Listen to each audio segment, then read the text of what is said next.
What's up, guys? Welcome to another autopilot passive income video. Today, guys, we're going to be breaking down the Redbubble algorithm. We're going to be understanding it, okay? And I'm going to be breaking it down very, very simply. This video doesn't have to be too long, but you're going to want to stay throughout the whole video to kind of get a full understanding of the Redbubble algorithm so you can figure out what it's going to take so you can get more sales, okay? I want to be clear, guys, that there's three different ways that you can get sales on Redbubble. The first method is just ranking on Redbubble. Somebody finds, let's say, does a search for a certain product, finds your design, and purchases the product. That's one way.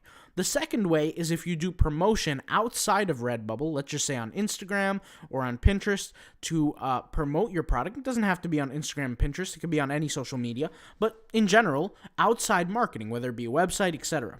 The third final way to get a sale on Redbubble is to grow your way through the process. And that's through literally understanding the algorithm. So let's go ahead and talk about the algorithm and the components of the algorithm to get sales on Redbubble. So, and by the way, when I mentioned outside promotion, I also mean ranking in Google SEO search, because that technically has to do with outside promotion if you figure out how to do SEO properly. So if you want to consider it 4 different methods, go ahead and consider it 4 different methods. But for now, we're going to talk about artificially manipulating the algorithm. Let's go ahead and talk about that. So the way the algorithm works, okay, is that you're going to rank on a keyword, okay, for 2 main categories. And that's going to be the number of favorites that your art piece receives. And the second thing is going to be the number of sales. Sales is going to do the majority of the weight. It's going to hold the majority of the weight for you ranking for a specific design. Okay, that's going to be the first thing. The next thing that you have, like I said, is going to be the number of favorites. Now, amongst these 2 main categories, you have relevancy. Now, relevancy should be obvious, but sometimes I have to say this because maybe not everybody is aware. When a keyword is entered within a design, right, for as a tag, so for example here, we have the keyword Spartan, and if you click here, one of the best-selling designs is Spartan, or one of the best-selling designs is this Heartland design, and it happens to be tagged with the keyword Spartan. That has to do with relevancy, okay? So as long as it is somewhat relevant, you will also rank. But that's kind of one of the precursors, is what I would call. It's not necessarily a ranking factor. The 2 main ranking factors, other than relevancy, has to do with the number of favorites that your design has and the number of sales it has. Well, you have to ask yourself logically, can we artificially alter the ranking of our designs? And the answer is absolutely. And there's ways to do this. So if we know that we're competing for keywords that have a lot of results, right? I always recommend, and I've mentioned this in the course. Let's go ahead and pull up the course here. I mentioned in the course that you want to find keywords that necessarily don't have as much, and I actually showed how in the course to find keywords that are, have less results. If you're interested in that, and if you think that will help you, I'll leave the link in the description to the course. But let's just say you're not competing for keywords that have a lower amount of results. That happen to have search volume. Let's say you're competing for the larger keywords. The keywords like, Spartan, which have 12,000 results, or Tiger with over 100,000 results. What do you do in that case? How do you end up getting ranked? Well, if you're on page 2, page 5, page 7, page 8, you're probably not going to get a sale very quickly. It could take you a month. It could take you 5 months. It could take you a year. The people who are at the top are getting the most sales. Well, there's a way to artificially change this. And like I said, you got to remember the 2 main criteria other than relevancy to get ranked: number of sales and favorites. Well, what's one way we can manipulate the number of sales? Well, we can promote the product outside of Redbubble. We can essentially do that through Pinterest, and we can do that through Instagram. You guys know the deal with Instagram, and I'm actually creating a completely free course on this, but I use an Instagram bot to create sales. In fact, yesterday, I posted a video on how this specific account got 18 sales in 30 days, and all I did was marketing through Instagram, okay? And that marketing got me, I think, over 100 I can't exactly remember, but over 100 different visitors, maybe 150 visitors to my store, and 18 of those 150 visitors ended up purchasing my products, okay? And so we got 18, or excuse me, sorry, not 18 people, but 18 total sales. Sometimes people bought 2 or 3 of the same product. Sometimes people bought variations, but you guys kind of get the concept here. And so what I did was I used outside social media promotion to sell those products. Well, what happens is since I'm ranking for a certain keyword, right, I'm essentially artificially changing my position in the algorithm. By creating sales from the outside world, outside of Redbubble, I'm now boosting my ranking. So instead of being, let's say, on page 15, I could be let's say a product that got 3 sales, I could be boosted up to now page 1 in the middle, for example, or page 2 in the front. So what I'm doing is, like I said, artificially improving my chance of getting sales. Now let's talk about another way to artificially improve my chance of getting sales through my ranking. Remember, guys, that as you rank higher and higher into the Redbubble search, what happens is you get more people visiting your designs, you get more people seeing your designs, and thereby getting more sales. Well, another way we control this, or can control this, is by using the Redbubble favorite automator. And I do this 2 different ways. So if you click on this Redbubble favorite automator, and by the way, I will leave the link in the description box down below. It's a tool that happens to be $9.99 a month. The way that they recommend using it is they recommend liking other people's work so that you can receive likes back. A famous example of a Redbubble store that does this is a store called Raven's Design, and there's a few others. And I've noticed this because all the designs that are new that I post, I'm getting likes on some of my stores for certain niches, for certain categories. And I find it oddly interesting that the same stores are liking my work over and over again, because they are essentially, what they're fishing for is they want favorites back so they can take their products and rank higher. Now, people that say, favorites don't impact the algorithm performance, I would say go ahead and try this. I've actually tried it myself, and I've seen the results. So what I did was I found a keyword that might have like very small search volume, but very small search results, maybe 50 results, 60 results. And what I did was I created 5 to 10 variations of those specific designs containing that keyword with the very low amount of results. Then what I would do is I would go on all my various accounts and I would like and favorite my designs, kind of like this. I would like and favorite my designs, and I would see where they hold up in the ranking. And something that I would do, let's just say I own these 3 designs or these 3 or whatever, 3 you want.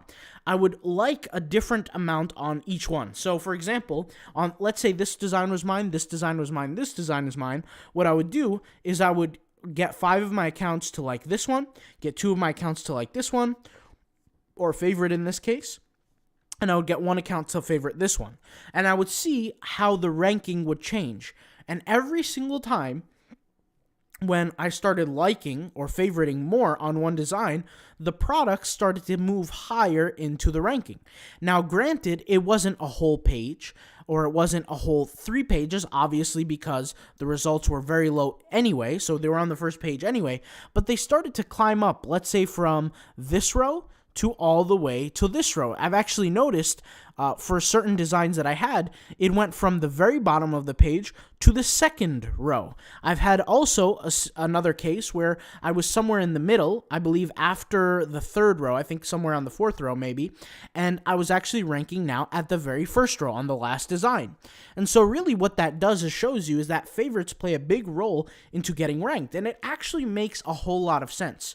Redbubble knows that the favorite tool, when you go ahead and favorite somebody's work, it's basically showing that there's more, that design has more respect in the algorithm. More people enjoy it, more people favorite, more people like it.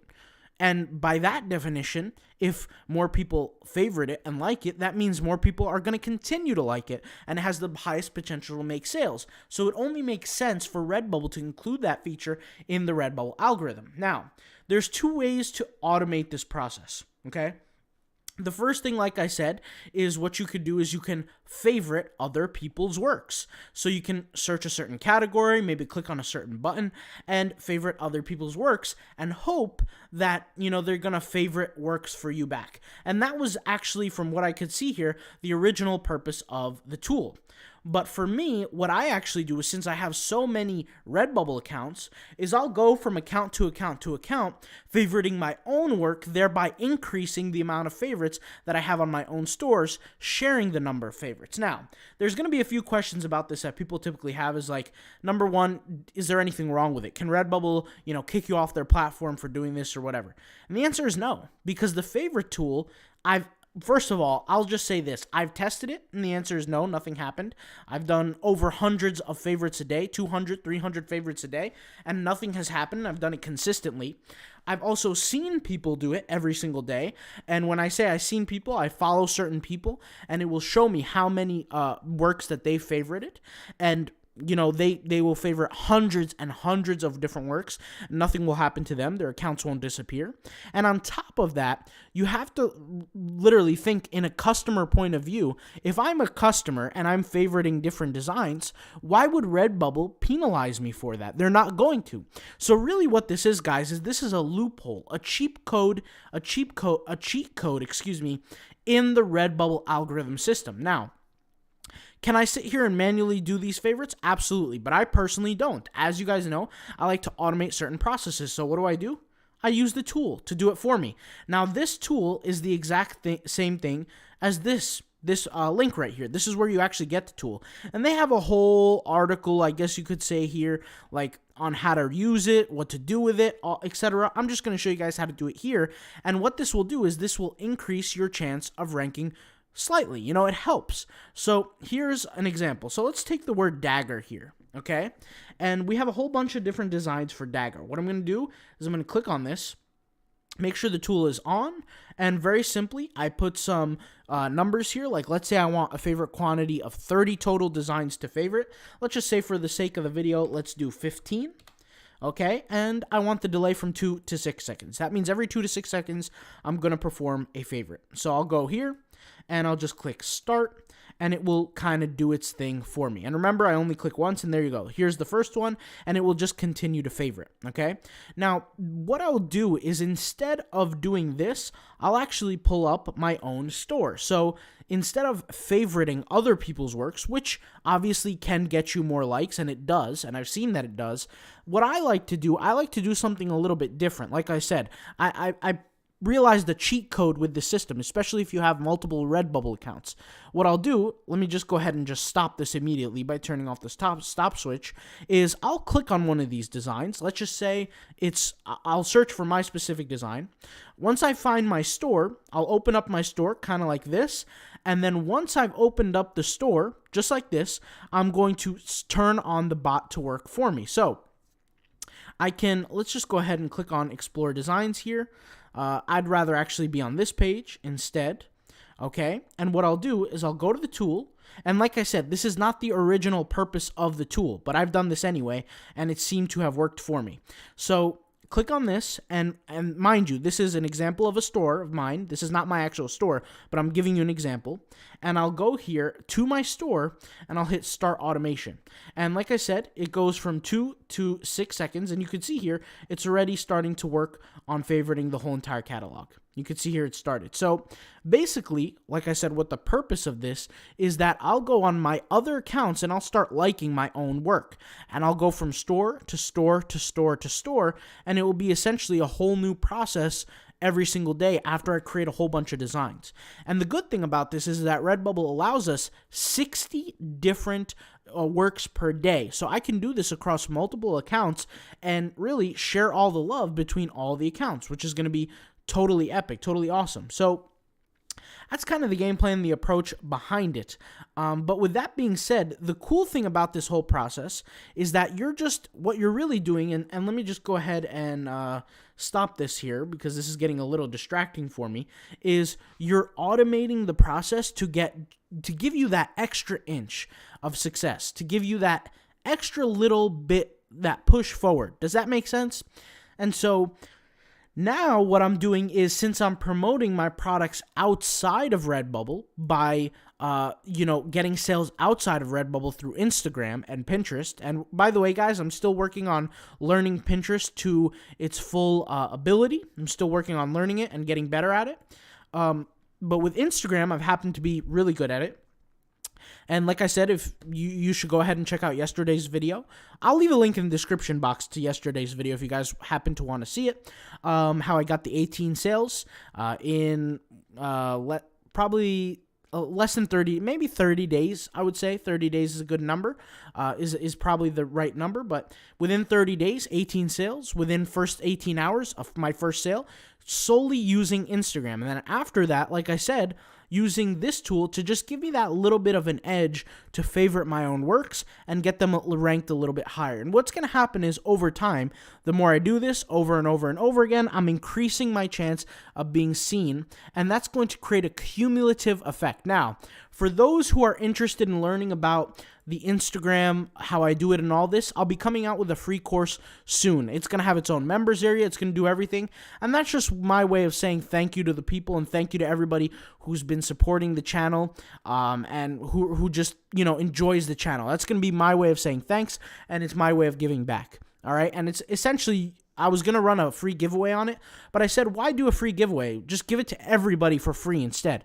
And so that's kind of the better approach in my opinion. But there's a lot of things that can help improve your Redbubble ranking. And there's a lot of people that leave it up to Redbubble to get the sales for them, meaning they don't do any outside promotion, they don't do any outside marketing, they don't worry about favoriting, they just create designs and post it up. And guys, that's perfectly fine. I'm not saying there's anything wrong with that.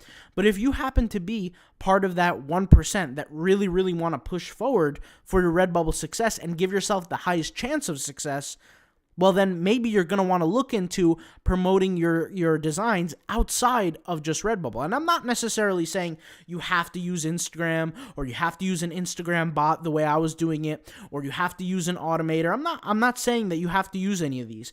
I'm just showing simply what I'm doing to improve my success, right? By no means am I saying that you have to do it. Right, I'm just kind of sharing my story, I guess you could say, or sharing, kind of documenting my opinion on it, and that's really it. But the main purpose of this video was just to really understand the concept of the Redbubble algorithm, and I've kind of understood this concept of the Redbubble algorithm by testing it myself and learning myself, and it's all been through my personal experience. I haven't read this in a book somewhere. I haven't watched other people's videos on this. I haven't, read books on it or read articles on it. The only way I was really able to figure out all this information, guys, is I had to run through and test it myself. And guys, after you upload hundreds and hundreds of designs, you start to learn stuff that maybe you wouldn't have picked up on if you uploaded only 20 or 50 designs or even 100 designs, right? I'm constantly learning new things when it comes down to Redbubble the more work I do on the platform.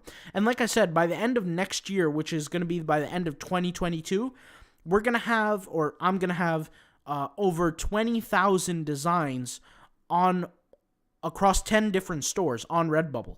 And those 20,000 designs are not only going to bring in passive income, but I'm now going to become, I don't want to say a master, but I'm going to become very, very good at what Redbubble, or learning about Redbubble. And I want to be able to essentially be a master in something. And for me, I think I've been putting my focus on Redbubble recently, and it's been paying off. I've been getting sales on Redbubble, and these are sales not only that I'm working on consistently and actively, but I'm also getting passive income sales, which, as you guys know, I love passive income. You guys love passive income. The YouTube channel name is named after passive income, so there's really nothing better than that. And that's really all I have to say for today's video. Thank you guys for watching. I will leave the link in the description to yesterday's video, like I mentioned, if that's something you guys want to learn about on how I set up the bots. I'll also leave some tutorial videos if you need some step-by-step guides that kind of show you the process through. I'll also leave in the description box down below the Redbubble Automator tool if that's something you need, and I'll leave the link in the description to the tagging course, okay? The tagging course is just to help people if you guys think you need it, if you need some guidance on tagging on Redbubble and learning kind of that process. It's a really awesome course, and we're actually developing a community around it because inside the course, there's a little section where you can request videos on the concept of tagging, on the concept of SEO, titling, and all that. And we're actually increasing the amount of content just about twice or 3 times a week now. In fact, just today, guys, I've added 6 new videos. So these 3 here and these 3 here are brand new videos. And some of them are niche validation, niche selection, SEO implementation, related and recommended keyword tags, how to find them, reverse engineering the whole search process, and just a whole bunch of different things. So if you guys come to the website ever and you decide that you're interested in the course, just take a look at the curriculum here and how it changes over time, because my goal is just to add more and more content to the course and make it become a better course over time. And my real belief, guys, is that the more content I add, the better course it will be. And like I said, it's a members area that you don't have to pay monthly for. Once you pay once, you get access forever. The more content I add, it's there for you essentially after you only pay once. So if you're interested in the tagging course, go ahead and join. We focus on, like I said, Google and Redbubble SEO and optimization just to get seen more. If that's something, like I said, you need, and that's something you feel might potentially be holding you back on Redbubble, and it might be the one thing that you need to learn to become a little bit more successful on Redbubble, I highly recommend it. Like I said, I'll leave all these links in the description. Thank you guys for watching, and I'll talk to you guys later, all right? Peace out, bye.